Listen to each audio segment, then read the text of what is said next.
Hello दोस्तों, competition मंत्रा classes में आपका स्वागत है। दरअसल जो ओपी चौधरी जी हैं, चुनाव जीतने के बाद अभी जो है पटेल ट्यूटोरियल्स में विज़िट किए थे और वहाँ पे बहुत अच्छे से उन्होंने गाइडेंस दिया और साथ में सीजीएसआई भर्ती के बारे में उन्होंने क्या बोला उसको ध्यान से समझिएगा और आपको क्या लगता है कमेंट में अपनी राय जरूर शेयर कीजिएगा। सबसे पहले आपको बहुत बहुत बधाई।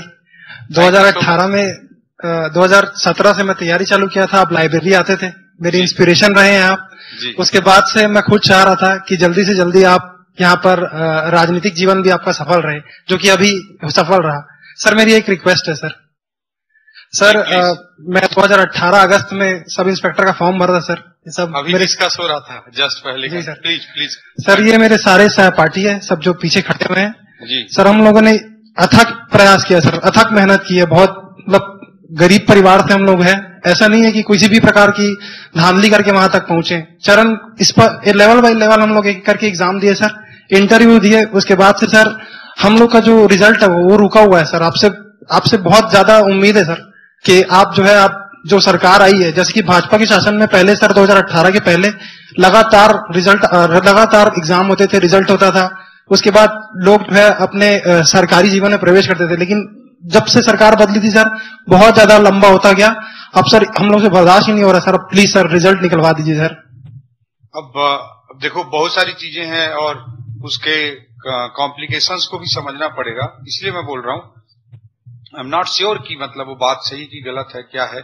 मतलब देखो जितने सारे एग्जाम्स पिछले कुछ सालों में हुए हैं उसमें गड़बड़ियां भी बहुत ज्यादा हुई और एक तरफ से हमारा स्पष्ट कमिटमेंट है छत्तीसगढ़ के आप सब यूथ ब्रदर्स एंड सिस्टर्स को, युवा भाई बहनों को हमारा कमिटमेंट है। हमारे संकल्प पत्र, भारतीय जनता पार्टी हमारी पार्टी का जो संकल्प पत्र है उसमें भी कमिटमेंट है ना, कि जो गड़बड़ियां हुई उसकी जांच भी करेंगे और दोषियों को हम सजा भी दिलाएंगे। ये हमारा कमिटमेंट है। तो इसलिए मैं श्योर नहीं हूं कि उसमें गड़बड़ है क्या नहीं है, बट उस एस्पेक्ट को देखे बिना हम रिजल्ट निकाल देंगे तो वो भी शायद ठीक नहीं होगा, है ना। बल्कि मतलब अगर कुछ गड़बड़ी नहीं होगा तो ठीक है, अलग बात है, मैं नहीं बोल रहा हूं। लेकिन गड़बड़ी अगर होगी तो उसको ठीक करते हुए हमारी पार्टी करना चाहेगी। तो उस चीज को समझना जरूरी है। ठीक है, कुछ लोग सेलेक्ट हो रहे होंगे उस पैटर्न में, तो उनको लगेगा कि जल्दी से जल्दी रिजल्ट निकल जाए। तो डोंट थिंक कि अपना ही एस्पेक्ट मत सोचिए, मतलब लार्जर पर्सपेक्टिव को सोचिए। क्योंकि हो सकता है कि बहुत सारे लोगों की बहुत सारी पॉइंट्स होंगे, गलत हुआ है या कुछ हुआ है, तो दोनों एस्पेक्ट को मिला के ही डिसीजन लेगी हमारी पार्टी। जी सर, ठीक है जी सर। बट ये है कि अगर पार्टी को अगर नए सिरे से कराना पड़ता है तो एक टाइम बाउंड वे में, जितने कम से कम टाइम में हो सकता है, 6 महीना, 8 महीना, 10 महीना, जो भी, उसमें कंप्लीट करने का एक कमिटमेंट होना चाहिए पार्टी की ओर से। जी सर, कोर्ट केस भी चल रहा था सर इसमें, तो उसमें सर लगातार 2-3 बार जो है वो जो जज साहब है वो भी बोले कि गड़बड़ी जो है वो नहीं हुई है और जल्दी से जल्द निर्वाचन आयोग से परमिशन लेके रिजल्ट निकाले करके, ऐसा भी था सर। देखिए, आपकी पूरी बात आपके रिजल्ट निकलने और आपके सेलेक्ट हो जाने के स्वार्थ पर केंद्रित, बहुत स्पष्ट बोल रहा हूँ। हम जब रहते हैं, हमारा इंटरेस्ट इन्वॉल्व रहता है, तो हमको लगता है कि मेरे हित में जो वही हो जाए।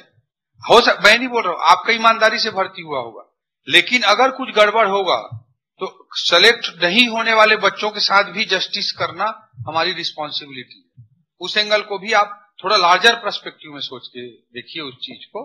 और मतलब कुछ नहीं हुआ होगा तो ठीक है, वो नहीं होगा। टेक्निकली किसी चीज को प्रूफ कर पाना, कोर्ट में नहीं कर पाना एक चीज होता है, और समझ में आना कि हाँ ये गड़बड़ हुआ है वो भी स्पष्ट रूप से समझ में आता है। आपको भी पता है वो चीज। जी सर, धन्यवाद सर।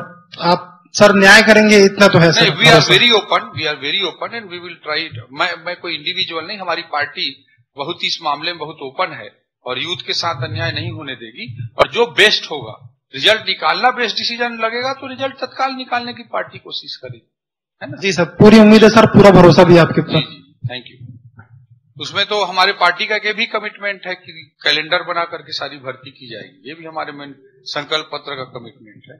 Ji thank you. मैं पीएससी और एसआई का अभ्यर्थी हूं। आपने पीएससी और एसआई के लिए, हमारे आंदोलन के लिए आपने हमेशा हमारे साथ दिया था और मोदी जी ने भी हमारी बात को रखा था हमारे मंच पर, अपने मंच पर, कि जो पीएससी का जो भी घोटाला हुआ है उसको उस पर जांच बैठाई जाएगा, जिसके लिए हम लोग ने कल देखा पेपर में भी कि वो हो रहा है। लेकिन हमारे एसआई के लिए सर, हमारे एसआई आंदोलन में भी आपने सहयोग दिया था। आपको याद होगा रायपुर के बूढ़ा तालाब में जो राजपत्र है उसमें बहुत सारी विसंगति करके हम लोग को बाहर कर दिया गया, जिसकी लड़ाई के लिए हमने कोर्ट का भी शरण लिया है। 122 केस लगाए हुए हैं, आपको बताए हुए हैं, आपको पता भी होगा और पूरे छत्तीसगढ़ को भी पता है, वो पेपर के माध्यम से सब पता चला है। लेकिन सर अब सरकार आ गया है, क्या मतलब अब जो बीजेपी की सरकार होगी वो क्या हमारे सब इंस्पेक्टर जो भर्ती में अनियमितता हुई है, विसंगतियां हुई है, उसको दूर करने का क्या प्रयास करेंगे, मैं आपसे जानना चाहता हूं।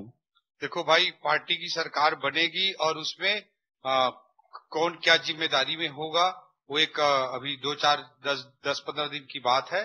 बाकी जो भी जैसे भी जिम्मेदारी में रहेगी हमारे पार्टी के लोग, संकल्प पत्र में लिखित वादा किया है हमारे छत्तीसगढ़ की युवाओं को पार्टी ने, तो पार्टी निश्चित रूप से इन सारी बातों का संज्ञान लेगी। मैं पहले ही बोल चुका हूं।